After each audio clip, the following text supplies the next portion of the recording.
A super chat to begin today's live NFL mailbag. Reminder, filmed on our Tuesday live shows. Rashard Lee, any O-line injury update for the Cowboys? We'll know Wednesday, Thursday, Friday. We'll have a good feel for it by then. I would say that there's a chance those guys play. Zach Martin, Tyler Biotish, Tyron Smith, all missed week 3, which I think was a bigger deal than what we thought. Or what maybe has been made out to be. Like, that's 3 starters you were down there. You missed them clearly in the red zone in particular. They'll be okay long term. I'm not convinced all 3 will play this week. We'll find out what happens. Chua Lore, how should Brock Purdy clean up his incomplete passes? Purdy's always going to have his, I'll call them Purdyisms, where like every now and then he just goes full reckless gunslinger. It's like, what are you doing, Brock? Like, calm down. Hit your easy throws. There's so many open. I'll make this point too. In general, you're gonna miss, whether it's drops, throwaways, whatever. You're gonna miss like a quarter of your throws. Like, that happens. You complete 75% of your passes. You're the most accurate quarterback in the NFL. So you're gonna miss some. He'll be okay. Shanahan will maximize him, and it'll be fringe top 10 quarterback results again from Brock Purdy, if not higher than that.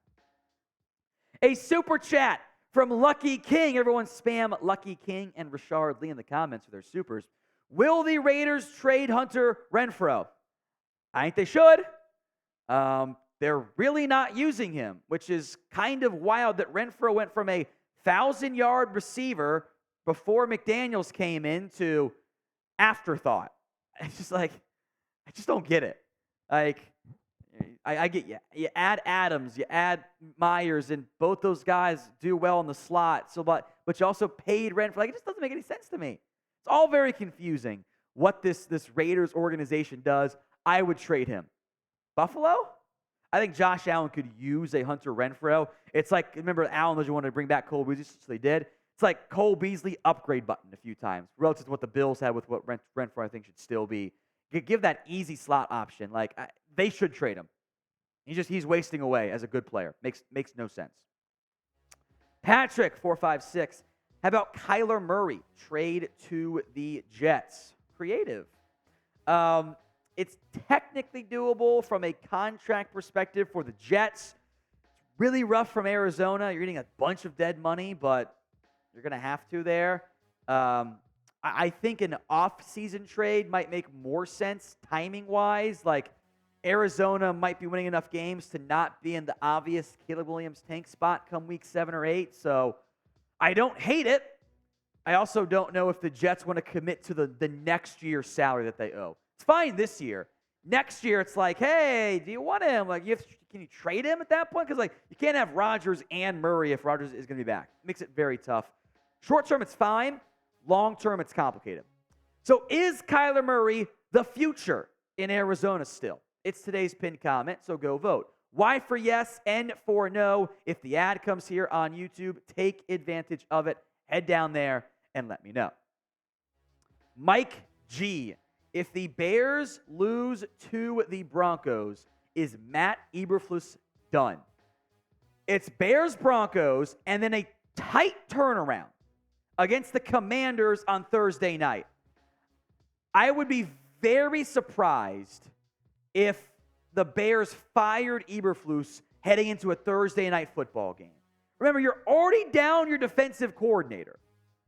Is you're going to let Luke Getsy be your interim head coach and play caller, and then your defensive play caller becomes Dave Borgonzi?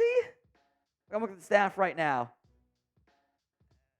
I don't mind Dave, but he's super young. Like, a 2-year linebacker coach. The timing might be to wait it out no matter what, but the calls to fire him at minimum would be justified if the Bears lose in the toilet bowl against the Denver Broncos. From Mark, Dak's owed $10, by the way. Everyone spam Mark. Dak's owed $61 million next year. He because of the exact stats. Yeah, Cousins sucks. Dak's good. His manager makes a play here and there. Next one, he wants $50 million. It's just not worth it. Too much hype. By the way, like with the way the salary cap's rising, It's also not owed 61. That's the dead money. Like, it's a little bit deceptive, but neither here nor there in the end. He might get $50 million, but with the way the cap has gone up, kind of doing the exact same deal you just did. There's just the sticker shock there. Also, Kirk Cousins does not suck. Kirk Cousins is a very good NFL quarterback.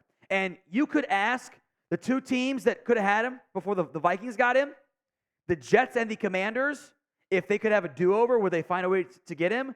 Resounding yes from both teams. The Commanders are still looking for a guy, and the Jets are still looking for a guy. You've got that 8, 12, whatever number it is, quarterback. That guy is still very valuable. Now, Odds Are is our sponsor here on today's show. You can make smarter sports bet when you go to oddsr.com/NFL daily. They are not a sports book, but they are the sports betting advisor in your pocket.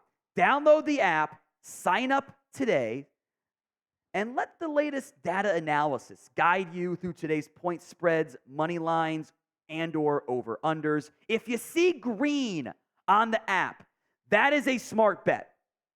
If you see yellow, you're very much on your own. If you see red, just don't do it. Avoid. Don't go down that path. Bad idea. Bad idea. If you see yellow, make your own guess there. NFL Daily listeners, by the way, have a special deal as well. You can get your first 30 days of the app for free.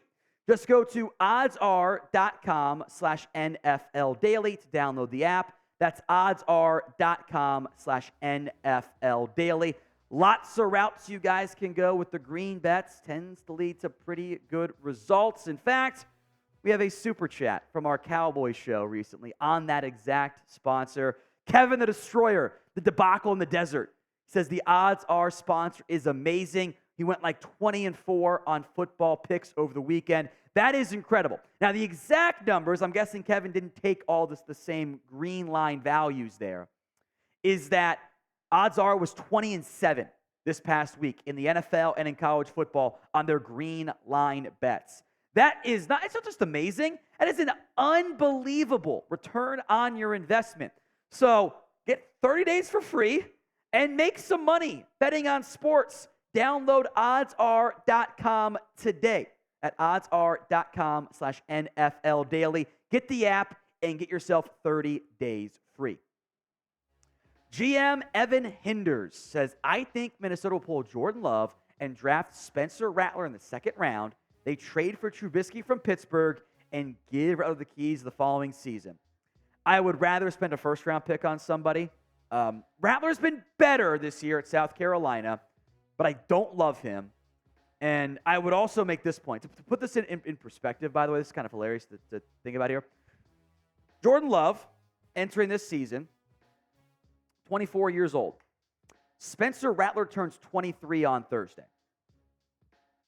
I don't know if you want to give the keys to a 24-year-old first-year player or second-year player. That's a little bit dicey for me. I'd rather go a different route. Also, I don't think Trubisky's very good, but I do think change is coming here at the quarterback spot. Steve H. Will this Texans team start to move some veterans, add more picks to this young team? I thought they should have done that last year, and they didn't. They kept Jerry Hughes for reasons unknown. It didn't make any sense to me. I would like to see them move some veterans and continue to get picks, try it. Picks, try it. Like, they have the best, 40 to 50 in preseason, 40 to 60 roster in the NFL. They were so good there with vets. But why you're rebuilding? Did not make sense to me. From Brett J., bench Dak after last week. Why? Because of one bad interception? I'm not taking a shot at Brett here, to be clear. But the national media Dak discourse has jumped the shark 2 years ago. None of it's grounded in reality. It's just like, he's terrible. Why? He has 2 playoff wins. Interceptions, okay? But we don't treat him the same. I know what's going to happen this year. Everyone made a big deal over Dak being the number 1 interception guy last season. Ignore the context, the drop passes led to interceptions, the turnover throw rate, all of it. Ignore it all.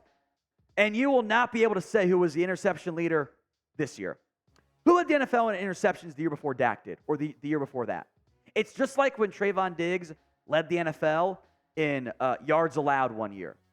Who did that last year? I know the answer. Does anyone know? It's actually a pretty good player, I think. It's a promising young guy. But no one actually knows.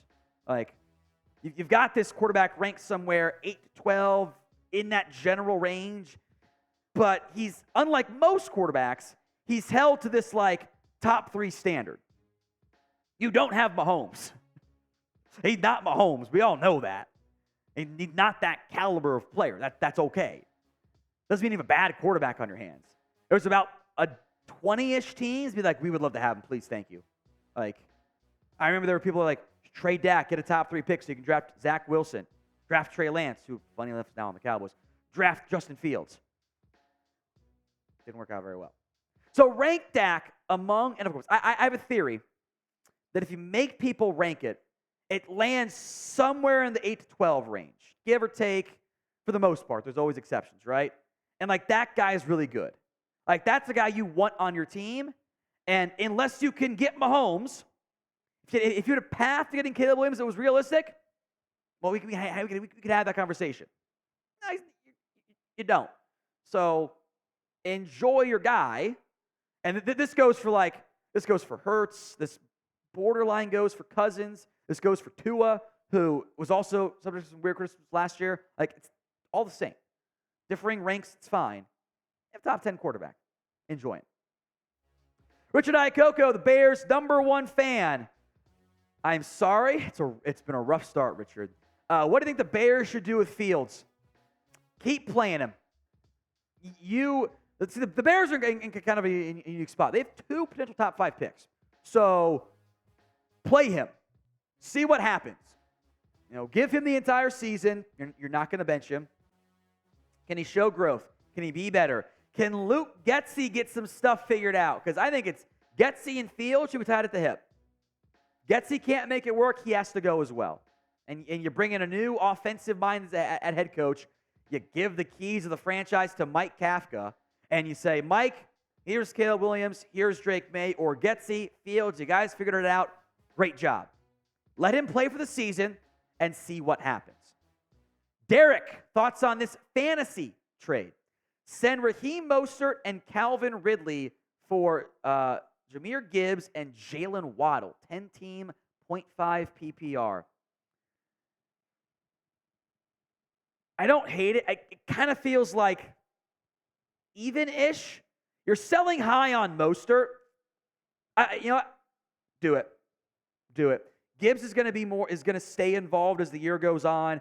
Mostert could be phased out a little bit to a certain extent. You're selling high. Ridley's had the yips. He's good, but Waddle's better. I would do that trade. I like the Gibbs and Waddle side, although it's a pretty even trade overall. If you guys like our mailbags, hit that sub button right now. YouTube.com/chatsportstv. Free videos all season long right here on the channel. Food Review is the best trade target for Dallas. One of those older veteran DBs like Patrick Peterson, Marcus Peters, or a young corner like any of the Jones DBs on the Patriots. I get why you want someone. For those players in particular, Jack Jones, currently battling some, kind of got through the legal issues, but that was an ugly field. Marcus Jones is out for the year. Patrick Peterson, I don't think he has very much left in the tank. He was better against the Raiders, but he's kind of been so far, but Pittsburgh needs him. Marcus Peters is a logical name to consider. I would also say that Peters has even less in the tank. I think you're okay at corner. I don't think those guys are upgrades over Jordan Lewis to Ron Bland. Let's check in again in 2 weeks and make a decision then. Daniel Smith, is Tua going to win NFL MVP? I think he's your betting favorite right now. Dolphins offense is electric so far this season. Who do you think ends up winning NFL MVP? Sound off in the comments section. Who do you think takes home the most valuable player award this season. Tua, somebody else, let me know. My guy Mark, Dak's solid, but he demanded and got the largest signing bonus and became the highest paid quarterback. He did. And then how many guys beat him? What, tied for 10th right now? That's how the market tends to go. He does get screened with 2 playoff wins surrounded by talent. Also true. My counter to that is, and it's fair if we keep the same energy. But can you imagine the outcry if Dak Prescott blew a 28-3, whatever lead it was for the Chargers-Jags? We all just forgot about it. We just didn't care. It'd be a daily meme. It's not, because it's not the Cowboys quarterback. I think as part of that, he's subject to a lot more, oftentimes, unfair criticism. You know, Kyler Murray got paid and laid the worst playoff game I've seen from an alleged franchise quarterback. Far worse than anything Dak's done. Deshaun Watson threw a pass backwards yesterday, or on Sunday. It was hilarious. It was a really funny play. He blew a huge lead. Like, I love Lamar Jackson. He's a top 5 quarterback for me. But he's had 0 playoff success. The standard isn't equally applied. What I think ends up happening here is, because of the star on his helmet, we apply this top 10 standard to other quarterbacks like Lamar, et cetera, who are all great. I'm not knocking those guys. Herbert, you know. Well, Tua's in that conversation now too, of course. And then Dak gets the Mahomes standard, which he's not. It's just uneven for me. Rashard Lee, favorite NFL memory. Probably going to some Bengals-Cowboys games with my dad. I think that's what I'd go with there. I don't have very many Cowboys playoff memories to lean back on there because I'm not quite that old.